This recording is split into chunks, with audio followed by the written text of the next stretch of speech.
Stephanie. Yay! How are y'all? I have a weird little thing on my. Okay. Are y'all ready to kick this off? It's like 12:02. Yep, Ready? let's do it. Okay. So this has actually been my favorite chapter. I don't know why in particular, but it has. But there is so much meat in it that Karen and I talked, and we're just going to try today to kind of give you our insights and hit the high points. And then for the next 3 meetings, there's going to be practice 1, 2, and 3. So we'll do practice 1 on Thursday, and then 2, and then 3. And I feel like we can really, really dive into the meat of all of this and really coach each other when we get there. So the chapter started out with the story of a Marine, I think it was, who had been, he's like in a wheelchair and he's like given up. And he really had to face, he had some people really get in his face and say, this isn't over unless you choose for it to be over. And so that kind of starts out the discussion of what a high performer is. And so one of the first things that I really spoke to me is that human motivation and excellence is performance necessity. And I think that before I was reading this chapter, I think that it was kind of confusing about, or it seemed like overlap of what is your why and necessity. But they're absolutely 2 different things. You have a why as to why you're doing what you're doing, but necessity is not, let's say that your why is to pay off your mortgage. Necessity is not the same thing, at least performance necessity isn't. So I thought that that was really different. It says that the only difference lies in whether someone decides it is a necessity to get better, but if there's no, or to do better, let's just say to do better. But if there's no necessity, there's no consistent action. And I think that that just speaks so strongly to the frustration that we sometimes feel with the people that we work with, because they just don't feel that necessity that demands them to take action. So, or even for ourselves, if we're really, and I'm going to get into that because I think it's really good. Necessity inspires a higher sense of motivation than usual because personal identity is engaged, creating a sense of urgency to act. So when he's talking about high performers, which I think we all want to be high performers, or we wouldn't be in this group or reading this book, it's about our identity of being a high performer, right? So he goes on to talk about the heart and soul and the destiny. Might sound a little woo-woo, but it's the responses of people that are high performers are, it's just who I am. I can't imagine doing anything else. This is what I was made to do. And there's also a sense of obligation and urgency. People need me now. They're counting on me. I can't miss this opportunity. If I don't do this now, I'll regret it forever. And those last 3 really, really spoke to me. I don't know. Would you agree with that, Karen? Yeah. So, but I think that I've heard that from all of you at one time or another. So people who report like a strong agreement with statements like this, like I just talked about, they also report greater confidence, happiness, and success over longer periods than their peers. But what I really liked about this chapter is when he says, this chapter is about how. And I'm really a how person. I want you to tell me how, not just, discuss the philosophical idea of it. So I love the fact that this is about how. So necessity basics is that necessity is the mistress and guide of nature. Necessity is the theme and the inventress of nature, her curb, and eternal law. And he talks about from here on about 4 forces of necessity: identity, obsession, duty, and urgency. And then if you look on page 132, there's a Venn diagram that talks about these four things that he's talking about. But he divides it into internal forces and external forces.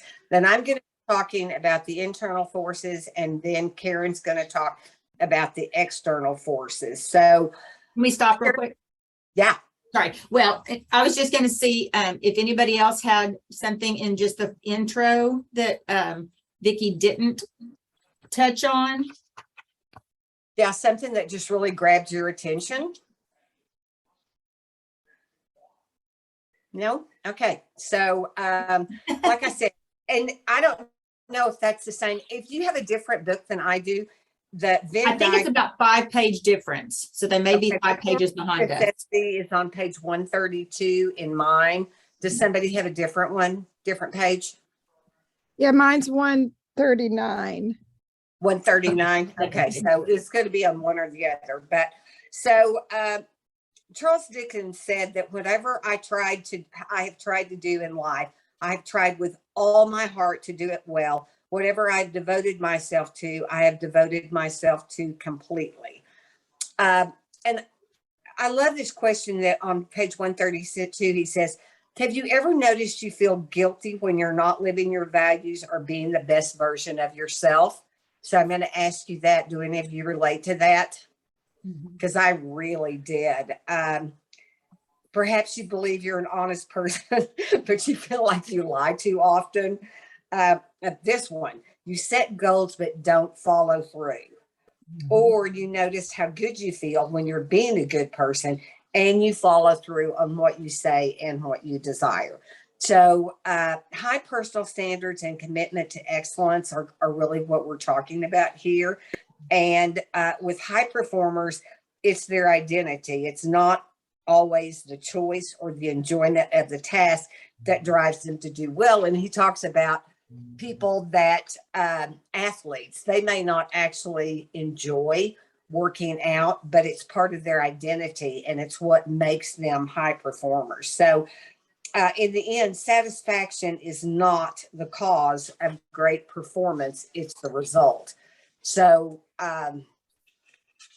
whatever we do in our own businesses, as far as satisfaction is concerned, it may not be that the process of reaching out to people or of studying about ingredients or whatever we do is what is satisfying to us, but it's the result that is the satisfaction.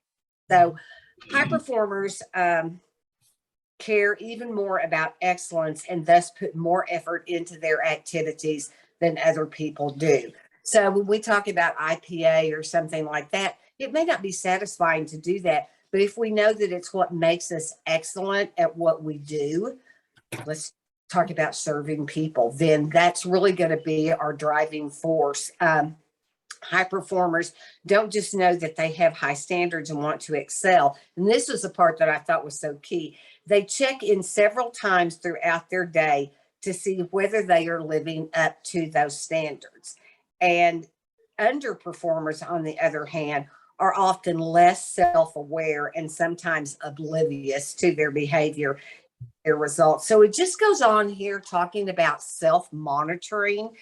And I just think that that is so key and something that I know that often I don't do on a daily basis. And so how do we know if we are self-monitoring and if we are operating on that level of a high performer? And he says that it can be as easy as journaling every night and considering this line of questioning. And Lisa had really introduced us very effectively to journaling in the first 2 chapters of this, that, he says just to consider each night, did I perform with excellence today? Did I live up to my values and expectations for giving my best and doing a good job? If you don't self-monitor, you'll be less consistent and will advance more slowly. Wow. Yes, Stephanie.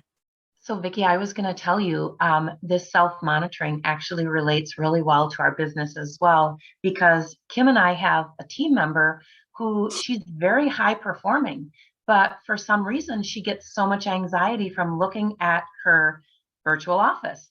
She just chooses to just kind of put blinders on, keep doing the do and reaching out and signing people like a boss, and just keep doing so much that she needs to do and is excelling at. But for some reason, it's too much anxiety to look in her back office because she doesn't want to be let down if she looks at it. So I think that's fascinating. We've got people like that all throughout Plexus that, they're doing what they need to do, but they'd rather not look at, okay, here's what I'm actually seeing for the numbers.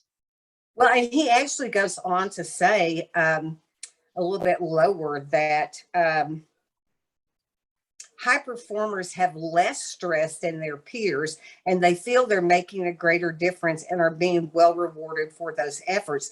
They feel this way because they feel they're on the right path, and they feel like they're on the right path because they frequently check in with themselves. So I think that there are so many on this call that you would say that about, but he talks to a certain extent about exactly what you were saying, that low performers don't want to look at themselves critically, and it's very painful to them, and that they will avoid that.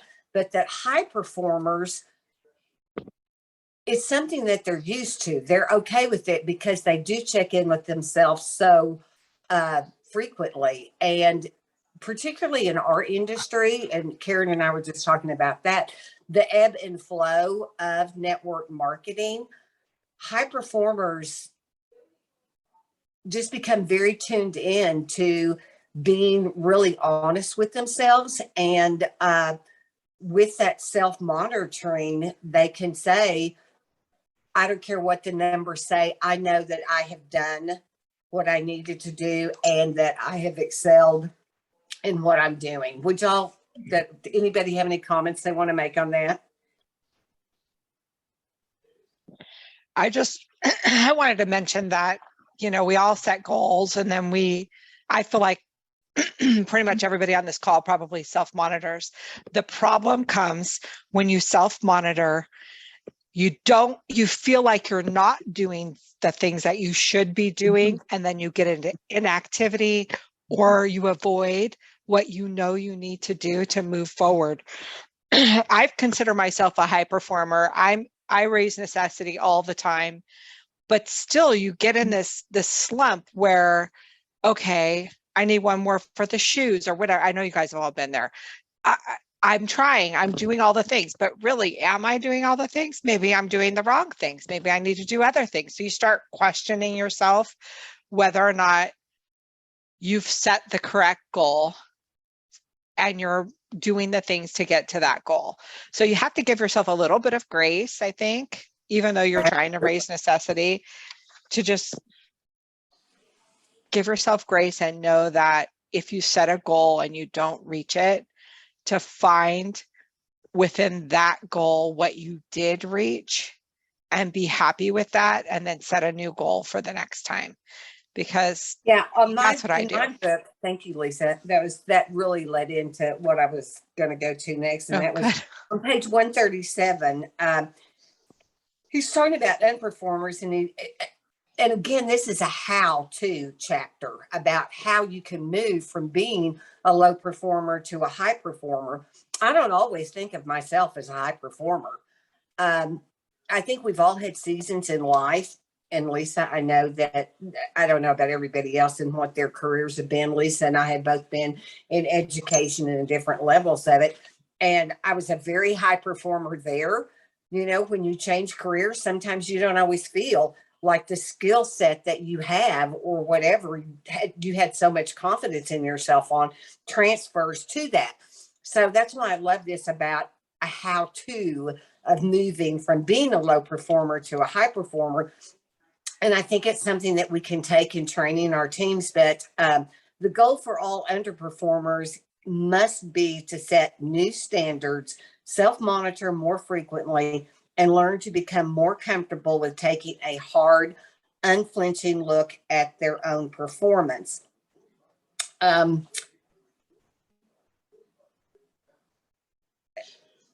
He talks about, but he then later, a little bit further on, he talks about what Lisa was just saying about giving yourself some grace. And sometimes we just get out of the game. And he says that the fastest way to get back in the game is to expect something from yourself again. And I really like that, because sometimes we can really get into a slump and just go, yeah, I'm not going to work today. I'm not going to work this weekend. I'm not going to do those reach outs. I don't want to follow up with the customer, whatever. And the way to get back into the game, as he says, is to just expect something from yourself again, to continue to set challenging goals. And that those are the people that outperform others. And then I don't want to take up too much time because Karen's got her part of it, and then we'll talk a little bit. But he says high performers' dreams of living extraordinary lives aren't mere wishes and hopes. They make their dreams a necessity. Their future identity is tied to it, and they expect themselves to make it happen. And so they do. And I love that mindset, that it's not just a wish and a hope. We work so much on mindset that if we don't have a belief that it's absolutely going to happen, then it is just, a wish and a hope. And so when our future identity is tied to it, whether that identity is that we're going to be a diamond, or whether, whatever that identity is, we expect ourselves to make it happen. So then he goes into talking about the obsession with understanding and mastering the topic. And he says that Pat Riley, who I think was a football coach, says to have long-term success as a coach or in any position of leadership, you have to be obsessed in some way. And that truly is, I think, what makes the difference in our industry, is when we become obsessed with the fact that we're actually making a difference in people's lives and that we're not going to quit. So that's an internal standard for excellence that makes solid performance necessary. And he talks about curiosity. And I love this discussion about curiosity, because it's so much about observing people and observing what not only we're doing, but others are doing. When people speak of grit, they're talking about a combined passion and perseverance. And he compares this to the 10,000 deliberate practice rules, where you've heard people that are great pianists, they practice for 10,000 hours or whatever. But he goes on to say that you can stay highly emotionally engaged and laser focused over the long term.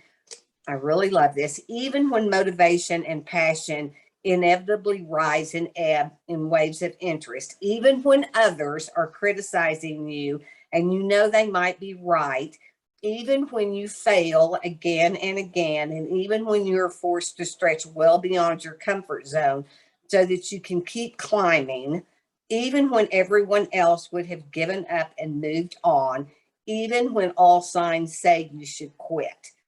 That's a leap beyond grit into the territory of what some people might call recklessness. So, oh my gosh, does that y'all just describe network marketing completely? The criticism that you may get from others, the months that are good, the months that are not so good, when you have your downline quit, when they go to another company, whatever it is, you really have to have, to me, a passion, grit to continue to do this. And so I love what he says about it is when passion and perseverance come together. And I think for us, that's really what high performance is. So when you're passionate about what you do, people understand. When you're obsessed, they think you're mad, and that's the difference. And so he just goes into a discussion of whether an obsession is unhealthy or not. And he talks about the fact that it could be, but that for the most part, it's really not. It's a change from a desire to feel a particular state of emotion, that's passion, to a quest to be a particular kind of person. It becomes part of you, something you value more deeply than other things. It becomes necessary for you.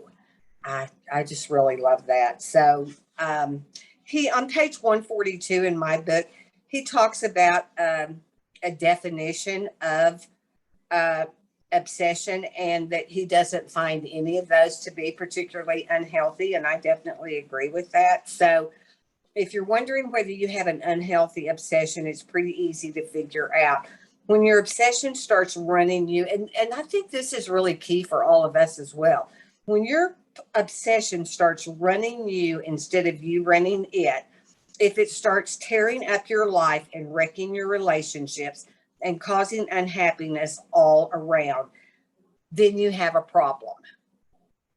So, yeah, that would be a problem. But high performers don't usually have those problems because they function at such a high level that they can discern when they're kind of getting out of like the healthy boundaries, I guess you would say.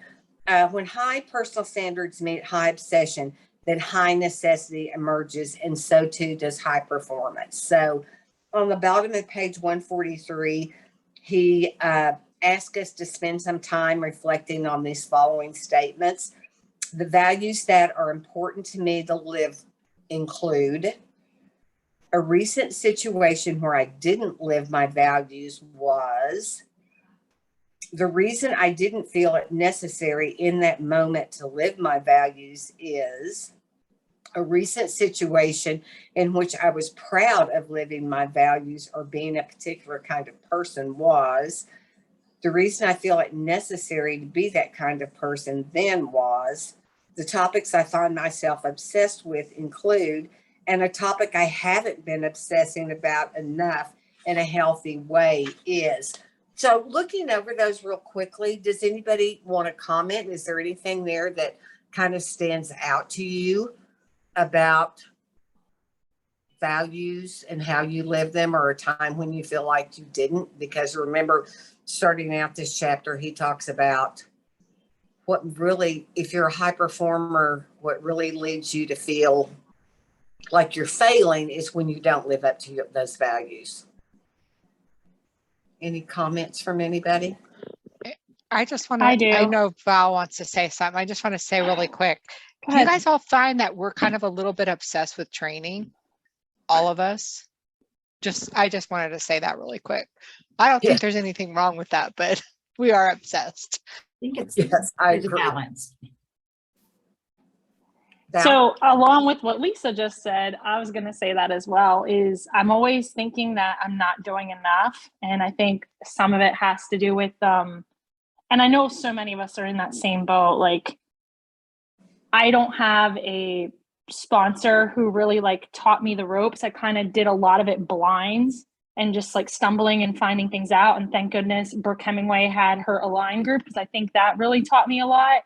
But kind of going off what Lisa said, I'm constantly like, well, I'm no longer that way, but I was constantly like signing up for this training, signing up for that training, and spending all this money. But quite frankly, I wasn't applying half of it because the thoughts in my head. But the other thing I wanted to bring up is,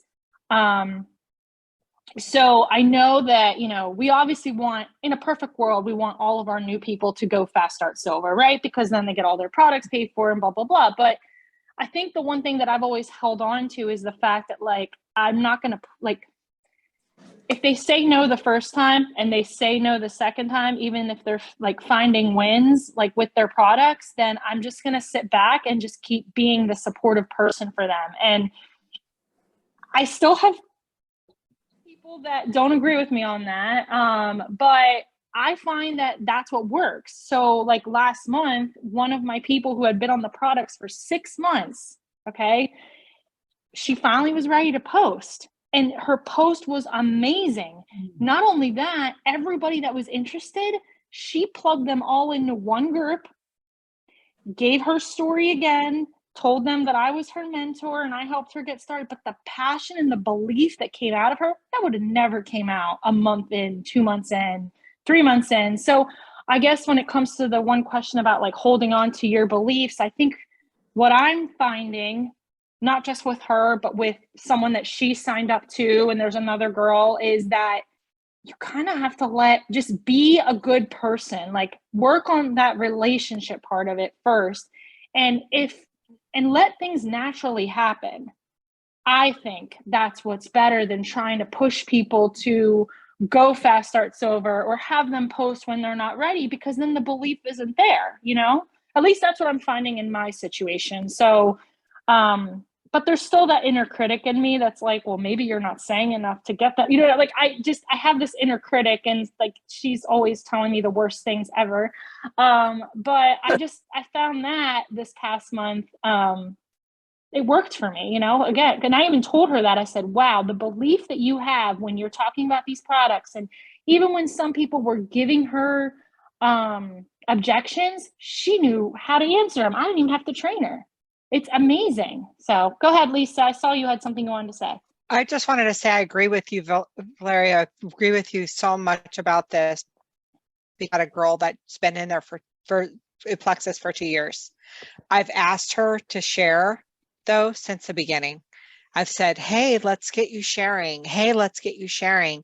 And she just started sharing, and she went senior silver.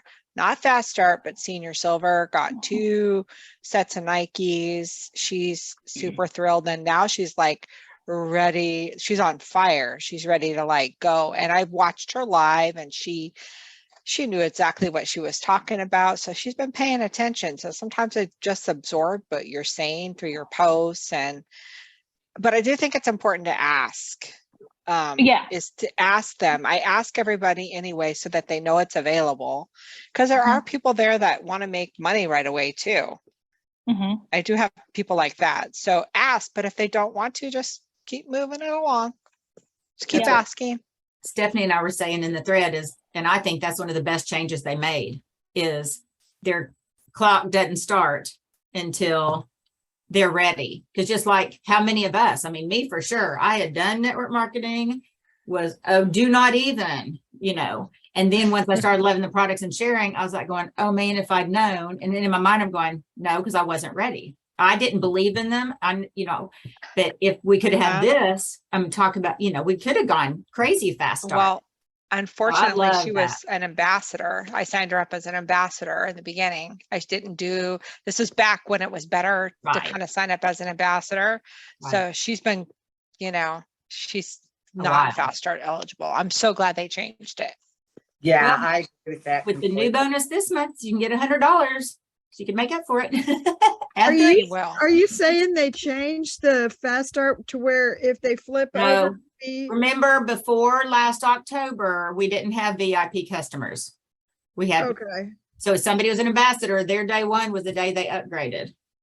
So nothing's been changed in a year. I don't want to confuse you on that. Okay. Before the change, like the day you joined as an ambassador for wholesale, that was day one. So your fast start ended. Like for me, I didn't start sharing for a couple of months because I wanted to know for sure these products were good and safe. I mean, that's what my job is, health and fitness. So, yeah. So until they share if they sign up as a VIP, until they share it, they cannot become an ambassador, right? Correct. But when they do become an ambassador, that's when like the clock starts. The clock starts is when they become an ambassador, not a VIP. Correct. Okay, so if they let one go, say they had somebody, they shared their thing and they had, and that was a friend and they just thought, oh, well, whatever. And they let that one go, you know, and didn't sign up as an ambassador. Then the next month they did sign some up as ambassadors. Do they get that first person under them again? Or is that one gone to the person above? I think that person stays under them. Well, I don't know. Okay. That's a hard one. We just I've never had that happen. We just had this happen to one of our girls. Her girl signed up somebody as a VIP, took the product credit, and then she decides she want to work the business. She lost the fast start stuff, I think. I don't know. It messed her up somehow. Well, no, fast start does not start till they upgrade to ambassador. So if she upgraded and didn't add anybody else, then she'd miss it. But her clock doesn't something start. went wrong on it though. So I don't know what it was though. Well, they may want, if you think so, I can call customer service because their day one is the day they click upgrade. That's day one. And then that's when their fast start starts. Right. Now, if she waited too late to upgrade, then she could have lost it on that one person. Yes. Right. But she took the product credit. So That's you what I can't mean. She got show- product credit, but she can't have the cash. Right. Yeah. right. She missed out on that. Yeah. Yeah. But on her next one, But I Yes, she do believe that that person, since she referred them, that that person will stay under her. And if they keep ordering, then she will, if she's an investor, she will get profit sharing on that person. She doesn't lose that person. Right.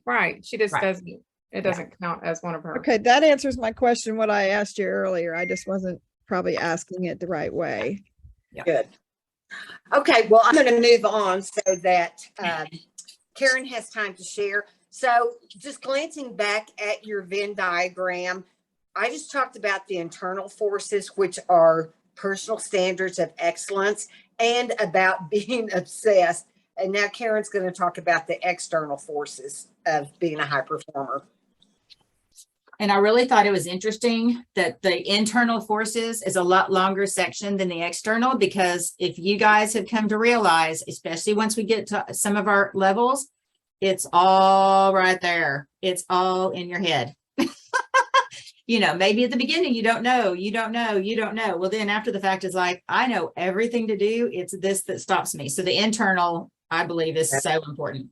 So external factors, and I love this one.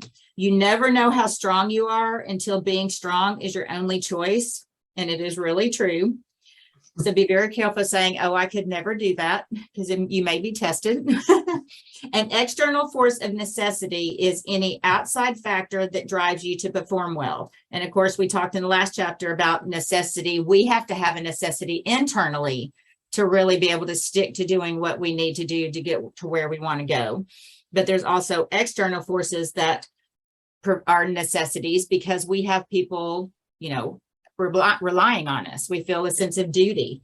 So high performers, they have obligations and deadlines, but the distinction between regular people and high performance on that is they consciously choose those duties, and thus they don't see them as negative pressures to perform. They're not pushed to performance, they are pulled. And I loved that one, because I mean, it's kind of, you know, like with some of our people, if they don't have the drive and the feeling of necessity and the need, we can't keep pushing them and trying to get them to do. I mean, they have to want that. So the three external forces that he talks about are social duty, obligation, and purpose. So duty makes us do things well, but love makes us do them beautifully. And it says, I'm on 145, so y'all are probably about 7 or 9 pages ahead. High performers often feel the necessity to perform well out of a sense of duty to someone or something beyond themselves. And not, you know, that's just kind of different than thinking, you know, I have to perform well, not so that somebody, you know, thinks, oh, I'm so amazing, but that I have a duty to someone, either the, you know, someone I care about, someone I know, to somebody outside of myself. So someone is counting on them, or they are trying to fulfill a promise or a responsibility they have to someone outside of themselves. A couple paragraphs down, the duties that drive performance can be explained best by the truth that we will often do more for others than for ourselves. And that is a 500 stars if you're a yellow personality. You will pretty much jump over fire for other people, which I think that's where I struggle, you know, having a team that obviously doesn't want for themselves as much as I want it for them. So then in the past, and I'm getting better at it, is not spending so much time trying to help them and push them and all of that, because, you know, that's a pressure I put on myself, but they have to want it as much, or I've got to find the people who want it as much. On the next page, a tremendous amount of research shows that people tend to maintain motivation, give more effort, and achieve higher performance when they are held accountable for the outcomes, are evaluated more often, and have the opportunity to demonstrate their expertise or gain respect from those they serve. So not only do we need to do our daily, you know, our own checks and balances, but having sidelines and accountability groups and stuff like that, where other people are, you know, hey, you know, what are you working on today? Have you gotten your messages done today? So having the external checks definitely the high performers definitely have people in their circle, with similar passions and drive, to help hold them accountable.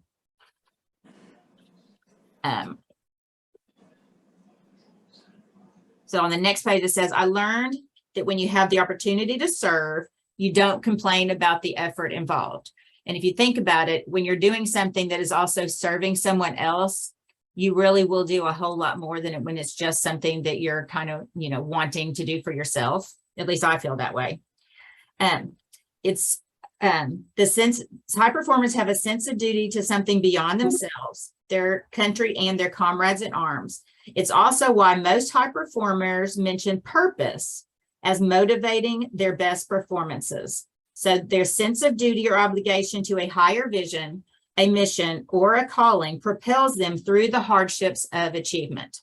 So it's almost like they have a need to fulfill that purpose and to succeed.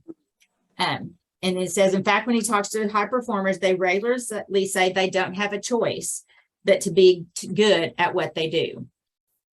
And I think that's a very noticeable, I think you could pick out a high performer really clearly just on that one sentence alone. Because I don't know, I know I have friends out there that I know this business could bless them. I know they could do more than they're doing, in their job or whatever. But a lot of people just really don't want to do the work. They don't care. It's no big deal that they're not living up to their potential in a way. So I love that high performers, they don't have a choice. They've got to be the best they can be. There's no other option. Karen. Uh-huh. That part really speaks to me because I have a child that graduated from West Point, and he is extremely motivated. And all of his friends are. So seeing this written out in layman's terms and not military terms is great for me, because I'm more used to the military mom speak or the military wife and Leo wife, that this is perfect for me. And we can use this speaking to the people that are very duty bound, So I think this is great. This is great. Yeah. So Lisa, you said this part speaks to you with having Jack. Yeah, there's a lot of external forces. One thing you were saying is when you do it for somebody else, you have more purpose and drive. And I feel like that's kind of where Vicki and Melissa and I are kind of the same, because you did it for the kids for so long. You did it for the kids, you did it for somebody else, and that drove you to be excellent in that position. And so now I'm feeling like right now I'm doing it for Jack, but I've got to get a little bit more balances as far as, where we get into the service part, service to others. Now I'm doing my external forces. Yes, I'm doing it for Jack, but what else can I say about that external force? What else can I use in that with Jack? I mean, service to others. Go ahead. Yeah, absolutely. Lisa, is Jack your grandchild? I'm sorry, I don't know you personally. Yeah, he has special needs, and we're raising him. Well, then absolutely you can use that. Your external force would be other grandparents that are not only raising their grandchildren, but raising their special needs grandchildren who need supplements, and they need the children, and they need supplements, and you can speak on that. I mean, I think that's not a great reason. That's not a great reason to be, but you know what I'm trying to say, as a purpose or whatever. I just think that relate that to them. Yes, you could, and it said, was it in this or in the Ed Milet where it says that you speak to speak to the people that you have gone through things already. You speak to those next people, and because you already know, it's just like us, hooking on to each other here because you all know so much more about this, And so I feel like that is people are gonna be attracted to you because first off, you look amazing, to be a grandma of a special needs child that you've had to take total control of. That's huge. Thank you, Plexus. Yeah. So that's what I'm saying is like leverage that because I watch my daughter and I watched the thing on Netflix.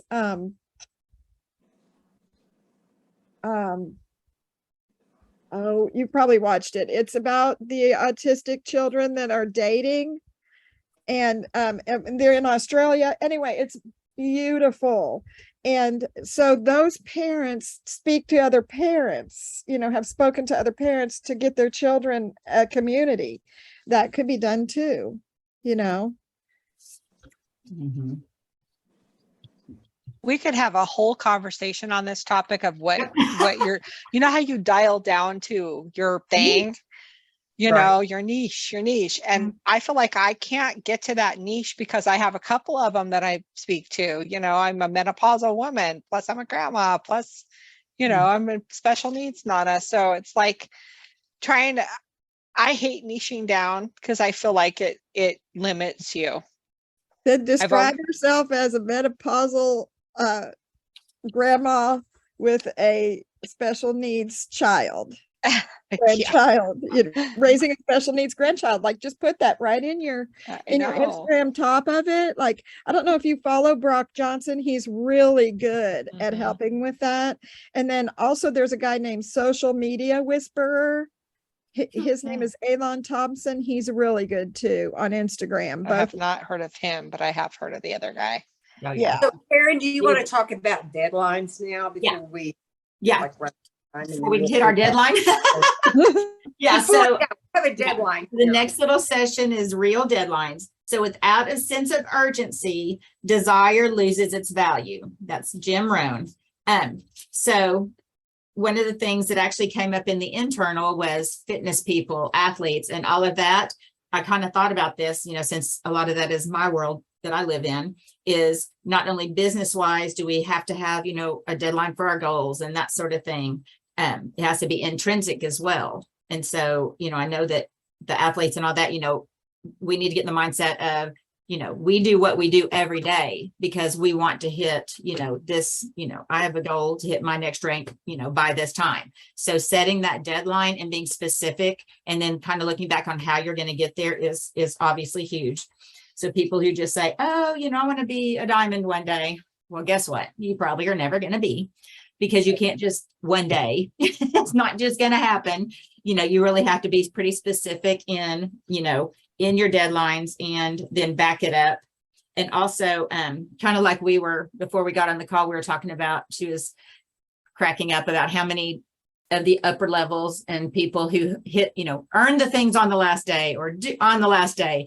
And it's like that stresses me out. So I set a goal that I can't procrastinate. I have to start early. I mean, granted, I did have to do some not pushing, but really working pretty hard yesterday to finally earn the Nikes. But for the most part, I try to start them at strong. So then I feel like I'm gonna hit my goals.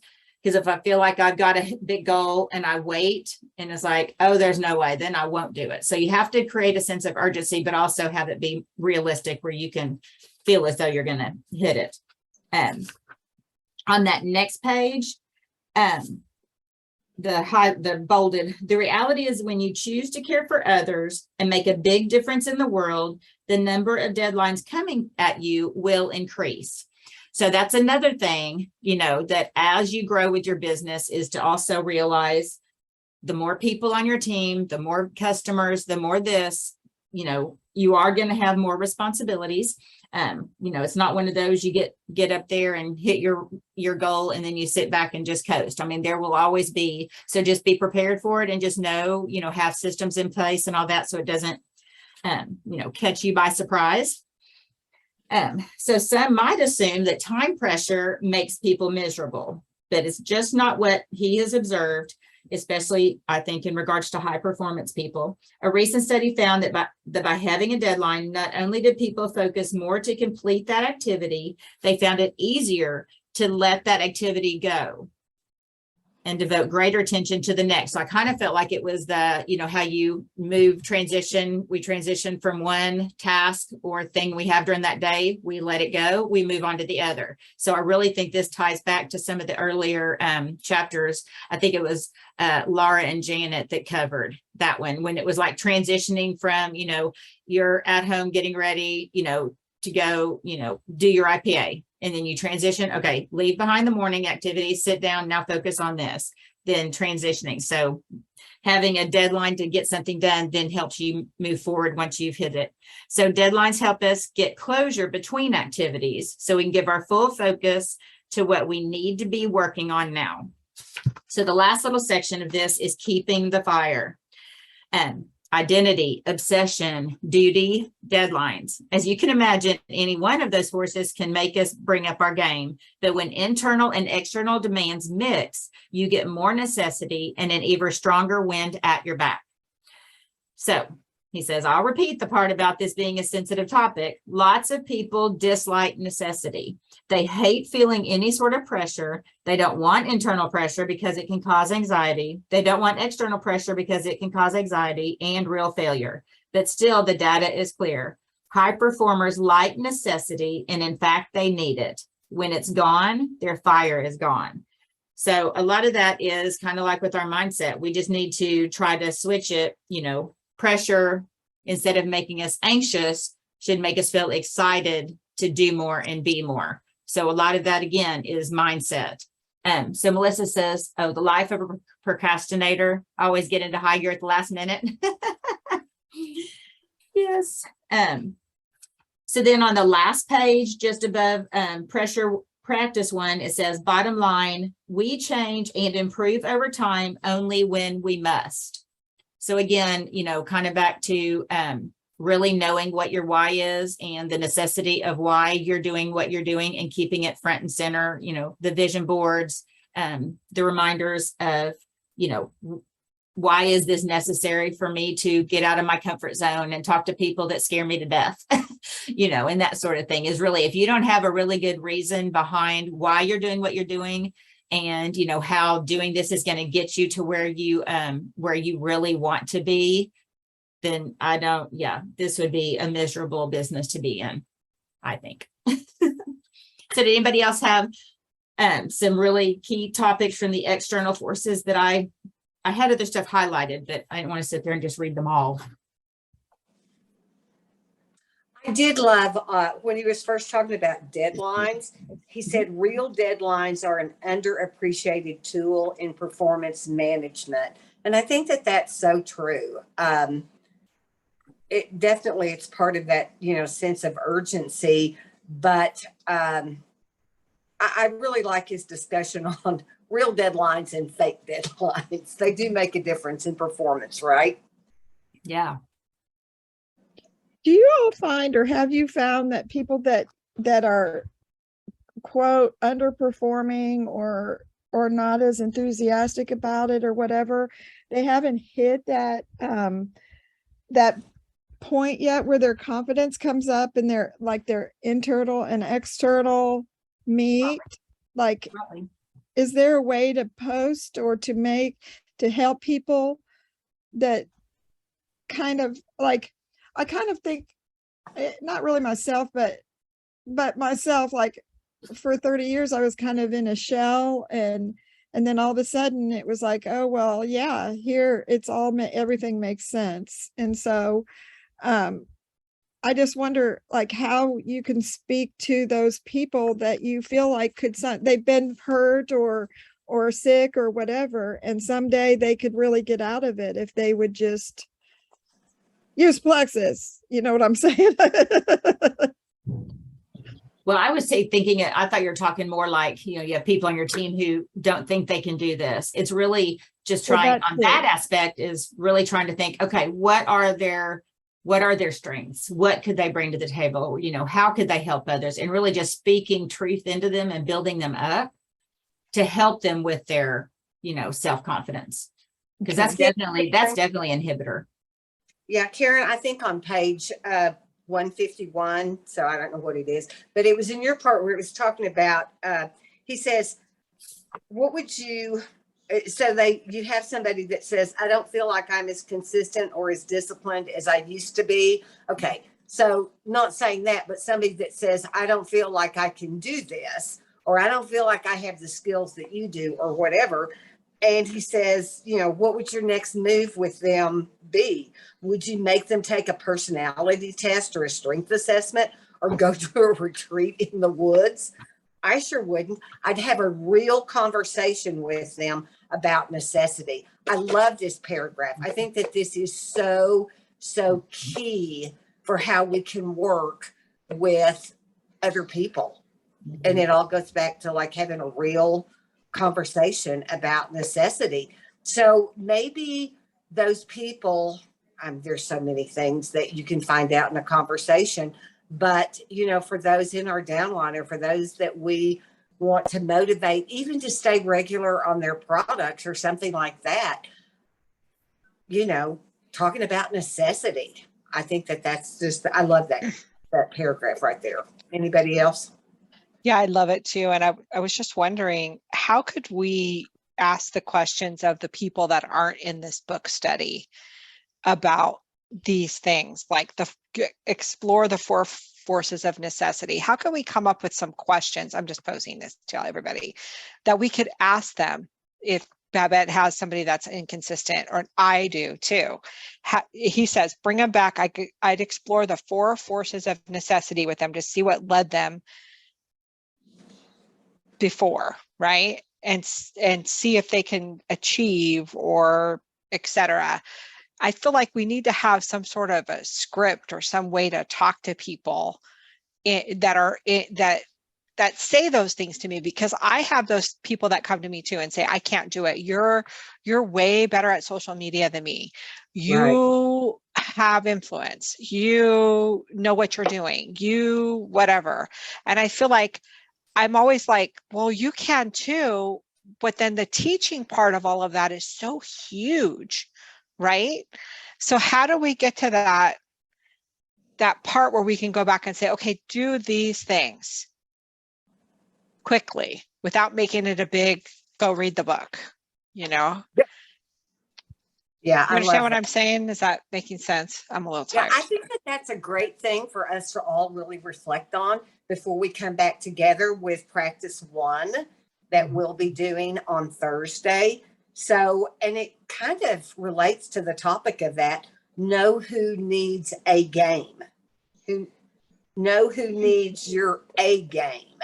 And that's really what you're talking about, I think, Lisa, is how do we show people our A game to help them to understand necessity, right? Does that make sense?